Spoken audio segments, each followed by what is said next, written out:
ماذا حدث لجسد الحسين بعد كربلاء؟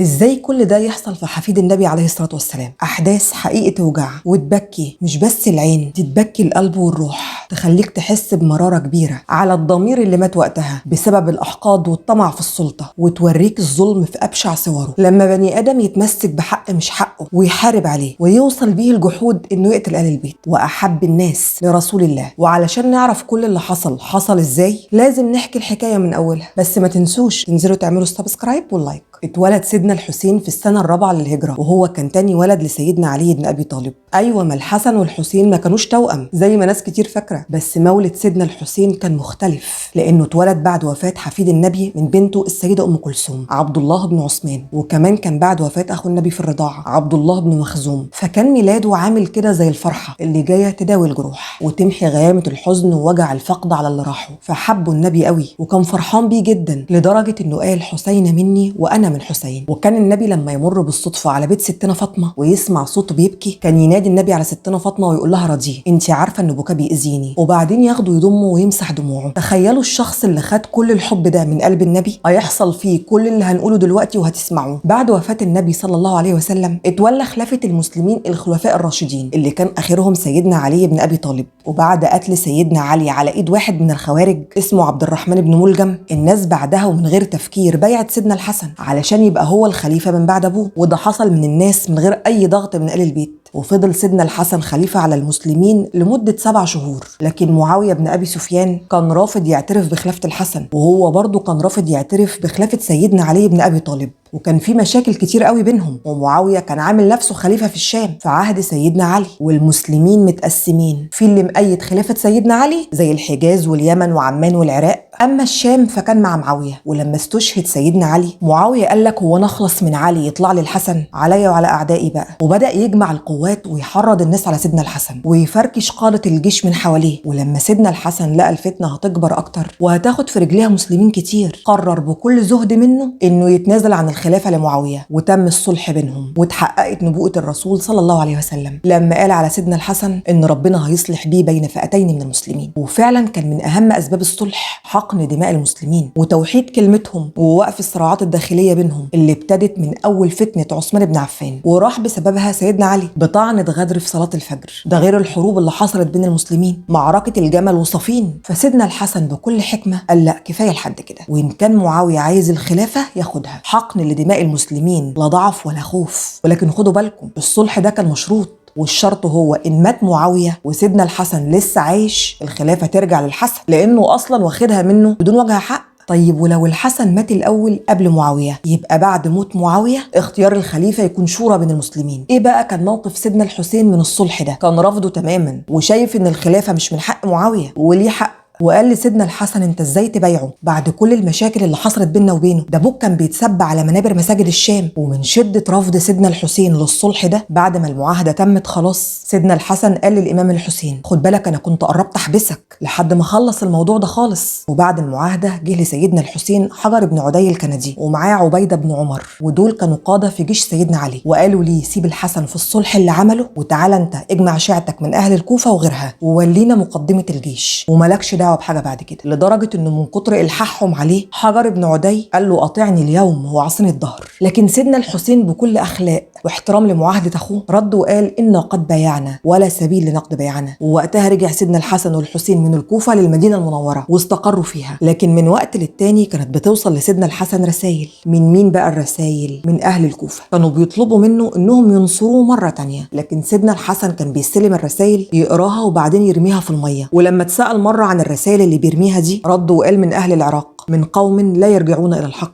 ولا يقصرون عن باطل، أما إني لست أخشاهم على نفسي ولكني أخشاهم على ذلك. وشاور على سيدنا الحسين وكأنه كان عارف إنه ممكن يتخدع فيهم. طبعا الكلام ده عن أهل العراق وقتها، إنما أهل العراق الموجودين دلوقتي ملهمش دعوة وكلهم على رأسنا. وفي سنة 51 هجري مات سيدنا الحسن وهو عمره 48 سنة، وفي شبهة إنه مات مسموم من بني أمية. وبوفاة الحسن كده الوريث الشرعي للخلافة بعد معاوية مات على حسب شروط الصلح، وعلى حسب شروط الصلح برضه كده الخلافة بعد معاوية هتبقى شورى بين المسلمين. لكن اللي حصل كان غير كده خالص، لأن معاوية بدأ يفكر إزاي وجاي يثبت ابنه يزيد في الحكم من بعده، وما بقاش عارف يجيبها ازاي للناس. فجه المغيرة بن شعبة وقال له ايه رأيك بدل ما تسيب الدنيا من بعدك سداح مداح تاخد البيعة ليزيد من دلوقتي وانت لسه عايش؟ معاوية عمل زي اللي ما صدق وقال له تصدق فكرة حلوة، وبدأ الأمويين يجمعوا ناس تأيد حكم يزيد بعد معاوية كولي للعهد. بس الصحابة في المدينة رفضوا وقالوها صريحة مش موافقين، وكان على رأسهم سيدنا الحسين ومعاه عبد الله بن الزبير وعبد الله بن عمر بن الخطاب. أما عبد الرحمن بن أبي بكر وقف لمروان بن الحكم والي المدينة وقتها وقال له كذبت والله يا مروان وكذب معاوية، ما الخيار أردتما لأمة محمد ولكنكم تريدون أن تجعلوها هرقلية، كلما مات هرقل قام هرقل. فمروان بعت لمعاوية وقال له انسى الموضوع مش زي ما انت فاكر، محدش عايز يبايع. فراح معاوية مشرف بنفسه للمدينة وقعد معاهم ولقاهم برضو مش موافقين لا بالذوق ولا بالعافية. فقال بقى كده يعني مفيش فايدة، راح جامع الناس في المسجد وحط السيوف على رقبة كبارات المدينة، واتقال ان كان بينهم عبد الله بن عباس. وبص معاوية للناس وقال لهم سادة المسلمين بايعوا يزيد، والسادة سكتوا، بس السيوف على رقبتهم، يعني خد منهم البيعة قصاد الناس تحت حد السيف. فالناس بيعت ومات معاوية سنة 60 هجري بعد ما حكم 19 سنة، وكان مات وقتها كل أعوانه اللي كان فيهم شوية عقل وفاهمين سياسة. ومن بعده تمت البيعة ليزيد ابنه خصوصا من أهل الشام، وكان من أهم أعوان يزيد عبيد الله بن زياد وشمر بن ذو الجوشن وعمر بن سعد بن أبي وقاص. وأول حاجة عملها يزيد بعد ما قعد على كرسي الحكم بعت رسالة لولي المدينة وقتها الوليد بن عتبة، وأمروا فيها إنه يشد على الحسين وعلى عبد الله بن عمر وعبد الله بن الزبير وإنه يجبرهم على البيعة، لكن برضه ما حدش منهم بايع. فمروان بن الحكم اللي كان والي المدينة في زمن معاوية قابل الوليد بن عتبة وقال بينصحه يعني، وقال له احبس الحسين لحد ما يبايع. رد عليه الوليد وقال له انت بتقول ايه؟ احبس حفيد النبي؟ مستحيل طبعا. ولما جات للامام الحسين فرصة ولقى الوليد مشغول بمشاكله مع عبد الله بن الزبير، خرج من المدينة بكل آل البيت واتجه لمكة. فيزيد عزل الوليد بن عتبة بسبب ان ازاي الحسين يخرج من تحت ايدك في المدينة ويروح لمكة. واستقر سيدنا الحسين في مكة ولفت الناس حواليه من جوه ومن بره مكة، وبدأت تهل الرسائل من العراق. فاكرين الرسائل اللي كانت بتيجي لسيدنا الحسن؟ هي بعينها بقت تتبعت للامام الحسين، وانهم عايزين ينصروه وبيستعجلوه في السفر ليهم. واحلى كلام بقى في الرسائل يقولوا له خضرت الجنان واينعت الثمار فاقدم علينا بجندك، وكلام كله زي الفل. بس هو فضل للنهايه كلام. ولما كترت الرسائل والتوسلات والمحايله لمده 4 شهور متواصله، فقرر سيدنا الحسين انه يبعت ليهم ابن عمه مسلم بن عقيل علشان يشوف ايه الحكايه ويعرف الناس دي بتتكلم جد ولا ايه. وبعد رحله طويله وصل مسلم بن عقيل للعراق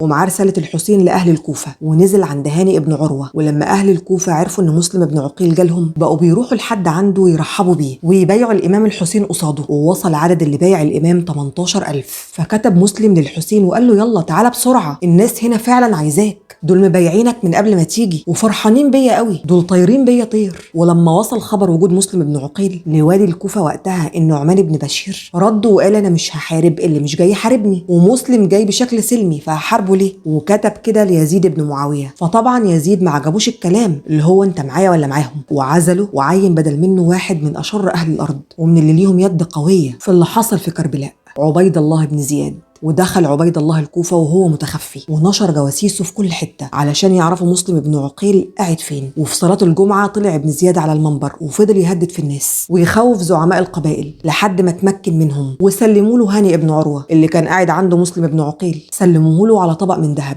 وقتها مسلم خد 4000 من أنصاره وطلع بيهم على القصر علشان يخرجوا هانئ، بس للأسف خذلهم زعماء القبائل لدرجة إنهم هددوهم بالقتل علشان يرجعوا عن القصر. وبدأ زعماء القبائل يخوفوا الناس في الكوفة ويروحوا ويحرضوا أهالي الناس اللي مع مسلم بن عقيل علشان كل واحد يروح ياخد اللي يخصه، يعني اللي ليه ابن أو أخ يروح ياخده، لحد ما خلصوا فعلا وما فضلش مع مسلم غير 500 واحد. وما كملش يوم وال500 بقوا 30، ويا دوب صلى بيهم المغرب وبيبصوا وراه لقاهم بقوا 10. خرج من باب المسجد بعد الصلاة لقى نفسه لوحده. انتوا متخيلين الصدمة؟ بقى ماشي في شوارع الكوفة وحيد وجعان وعطشان، لا في مكان يروح له ولا حتى دليل يدله على الطريق علشان يخرج من العراق. وبقى كل همه انه يوصل اللي حصل ده للامام الحسين، لانه كده لو جه هيتغدر بيه. وهو يوم والتاني اتقبض على مسلم، لان حتى الناس اللي قبلوا يضيفوه بلغوا عنه. فبقى عمال يصرخ في الناس ويقول لهم عرفوا الحسين علشان ما يجيش. واتقتل مسلم بن عقيل وهانئ بن عروة. وفي نفس الوقت يوم 8 ذو الحجة كان الامام خارج خلاص هو وكل آل البيت، من مكه رايحين الكوفه، وقابلوا عبد الله بن عباس واتحايل عليه ما يروحش، وعرض عليه عبد الله بن الزبير انهم يشوفوا طريقه تانية تكون امن، او انه ينتظر ويشوف الناس في موسم الحج وما يخرجش من مكه. لدرجه انه بعد خروجه من مكه لحقوا عبد الله بن عمر بن الخطاب على بعد مسيره 3 ايام، وحضن وبكى وقال له ارجع، وبرضه رفض. طبعا في ناس ممكن تقول يعني هو للدرجه دي الحسين كان عايز الخلافه؟ يا جماعه الموضوع مش كده. سيدنا الحسين كان عارف انه مقتول على كل الاحوال، لانه مش هيبايع يزيد بعد نقضهم للعهد اللي كان مع الحسن، وبالتالي يزيد مش هيسيبه في حاله. وفي نفس الوقت هو لو كان عايز الخلافه كان يقدر ياخدها بكل سهوله، يفضل في مكه وياخد البيعه من اهل الحجاز واليمن وعمان والعراق زي ما حصل في زمن سيدنا علي. لكن هو برضه مرضيش يستحل حرمه مكه، لانه كان عارف انها هتحصل مشاكل، فاختار انه يموت في ارض المعركه. بس كل الناس وقتها كانت شايفه وعارفه ان في مصيبه تقيله هتنزل على دماغ الامه. وخرج الحسين من مكه ب 19 راجل من بني عبد المطلب وستات واطفال، وفي اول الطريق قابل الشاعر الفرزدق، فساله الحسين ايه اخبار اهل الكوفه؟ فرد عليه الفرزدق وقال له قلوبهم معاك بس سيوفهم عليك. وكمل الحسين طريقه، وما كانش بيمر على مكان الا ويخرج معاه ناس منهم، حتى الناس اللي سابهم بيحجوا خلصوا حج وحصلوه. ولما وصل الامام الحسين وادي الرمله، ودي منطقه قريبه من الكويت، بعت رساله لاهل الكوفه يفكرهم بالعهد.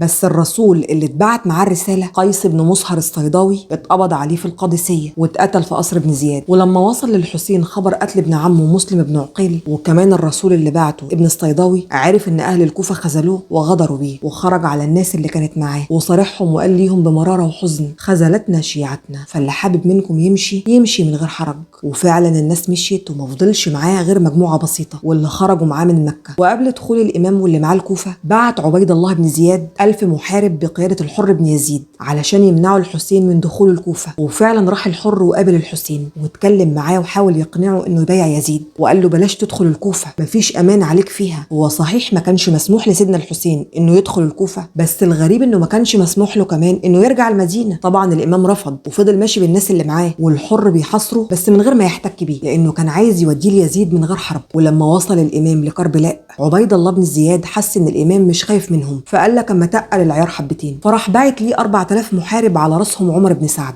وصحيح عمر كان رافض في الاول وقال لعبيد الله معلش اعفيني مش هقدر، انا صحيح عايز افضل معاكم في السلطه بس مش لدرجه انك تصدرني وش في وش في حرب مع الحسين. فرد عليه عبيد الله وقال له خلاص روح وما تحاربوش، بس امنع عنه هو واللي معاه الميه لحد ما يوافق يبايع. وراح عمر بن سعد وقابل الحسين، واتقال انهم قدروا يتفاهموا ويوصلوا لحل، واتفقوا على مخرج من غير خسائر، وهو يا اما سيدنا الحسين يروح ليزيد يتفاهموا مع بعض، يا اما يرجع هو واللي معاه المدينه بامان ومن غير ما حد يجبره على البيعه. وبعت عمر بن سعد لعبيد الله وقال له خلاص الحمد لله المشكله اتحلت والموضوع كده شكله خلص على خير. لكن يتدخل شيطان من شياطين الانس، شخص اللي معروف له اصل من فصل، شمر بن ذي الجوشن، وحرض عبيد الله على الحسين بعد ما كان الموضوع خلاص هدي وشبه خلص. وراح قايل لعبيد الله انت هتوافق على الكلام ده؟ كده الناس هتفتكر انك خفت منه وانه انتصر عليك. عبيد الله قال له امال اعمل ايه؟ رد شمر وقال له الصح انك تجيبهم لحد عندك وتحبسهم وبعدين تفرج عنهم، وبكده الناس هتفهم ان انت اللي انتصرت عليه وافرجت عنه كرم منك. ومن كتر التحريض عبيد الله دماغه ولعت، وبعت شمر نفسه لعمر بن سعد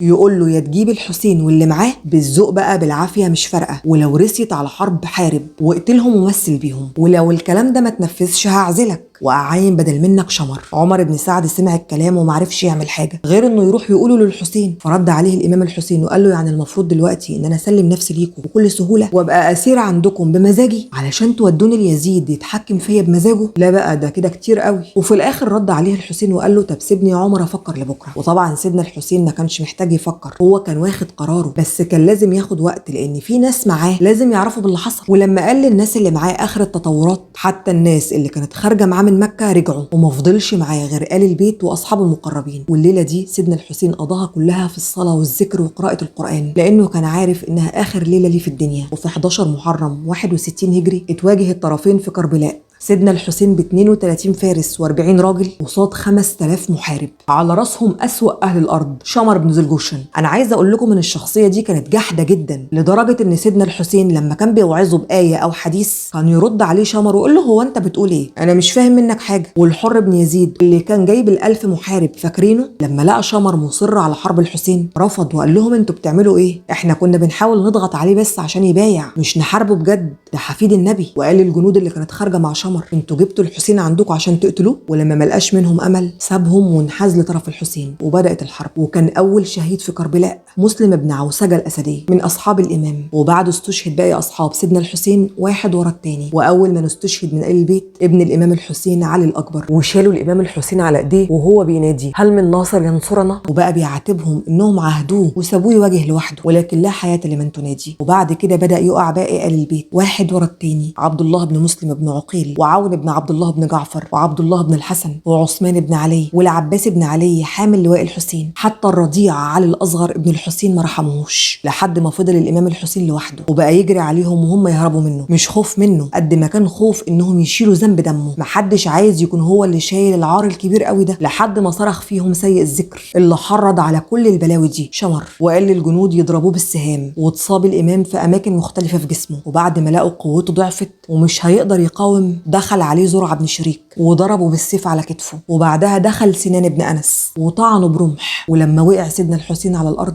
نزلوا عليه طعن وضرب بالسيوف لحد ما وصلوا ل 33 طعنه. ومن اجرامهم ما سكتوش لحد كده، قعد شمر على صدره الشريف وكمل طعن وقطع راسه الشريفه من جسده، واتقال ان سنان بن انس هو اللي عمل كده. وبعدين دخلوا عليه الخيول تمشي على جسمه، ورفعوا راسه على سهم، واتلم عليه مجموعه من الجنود وجردوه من هدومه. واتقال ان بجدل بن سليم الكلبي قطع صباع الحسين علشان ياخد ختمه، وسرقوا سيفه وعمامته ودرعه والناقه بتاعته. تخيلوا ان كل ده حصل في حفيد النبي. وبعد ما انتهت المعركه ومشي الجيش فضلت الاجساد من غير دفن حوالي يوم، وجم بنو اسد قبيله ساكنه قريب من كربلاء علشان يدفنوا الاجساد. وبعض الروايات بتقول ان علي زين العابدين ابن الحسين هو اللي دل القبيله على مكان الاجساد وساعد في الدفن. واتدفن سيدنا الحسين مكان استشهاده في كربلاء، واتدفن جنبه اولاده علي الاكبر وعلي الاصغر. طيب فين بقى راحت راس الحسين؟ لان الموضوع ده عليه جدل كبير قوي. بعد كربلاء اتقال ان راس الحسين راحت لعبيد الله بن زياد، وفي روايه الطبري اتقال ان الراس اتحطت قصاد ابن زياد فضربها، فاعترض عليه الصحابي زياد بن ارقم وقال له ارفع ايدك فقد رايت رسول الله يقبل هذا الموضع. وبعد كده راحت الراس لدمشق مع نساء ال البيت. وفي روايه بتقول ان يزيد اول ما شاف راس الحسين بكى بحرقه وقال ما كنتش عايز الموضوع يوصل لكده. واتقالوا ان اكرم نساء الحسين ورجعهم على المدينه معززين مكرمين بكل خير ربنا. لكن برضه في روايه تانية بتقول انه لما شاف الراس ضربها بعصايه كانت في ايده وتشفى فيها، وانه ربط نساء ال البيت بسلاسل من حديد. اما اشهر الاماكن اللي اتقال ان الراس فيها في كربلاء جنب الجسد، وهي روايه في الظاهر منطقيه واللي بيأيدها ابن كثير وابن تيميه وابن حجر العسقلاني. قالوا ان الراس رجعت كربلاء بعد 40 يوم من استشهاد الحسين واتدفنت جنب الجسد، بس الروايه دي عليها تشكيك من اكتر من مؤرخ. وقالوا ان الخليفه المتوكل امر واحد من امرائه انه يروح قبر الحسين في كربلاء ويشوف اذا كانت الراس موجوده ولا لا، وراحوا فعلا وفتحوا وما لقوش غير الجسد، اما الراس مش موجوده، يبقى كده الراس مش في كربلاء. وفي روايه قالها محمد بن سعد في كتابه الطبقات الكبرى، وكمان الزبير بن بكار وده من مؤرخين المدينه، قال ان يزيد بعت الراس مع نساء آل بيت الحسين وانهم خدوها وهم مروحين المدينه ودفنوها في البقيع مع امه ستنا فاطمه واخوه سيدنا الحسن. ولكن الشاهد فوق قبر السيده فاطمه في اسامي كل المدفونين في القبر ومش مذكور بينهم الامام الحسين، وده مش منطقي انه يكون مدفون معاهم واسمه مش مكتوب. وفي بعض مؤرخين قالوا انه في مسجد الراس في دمشق،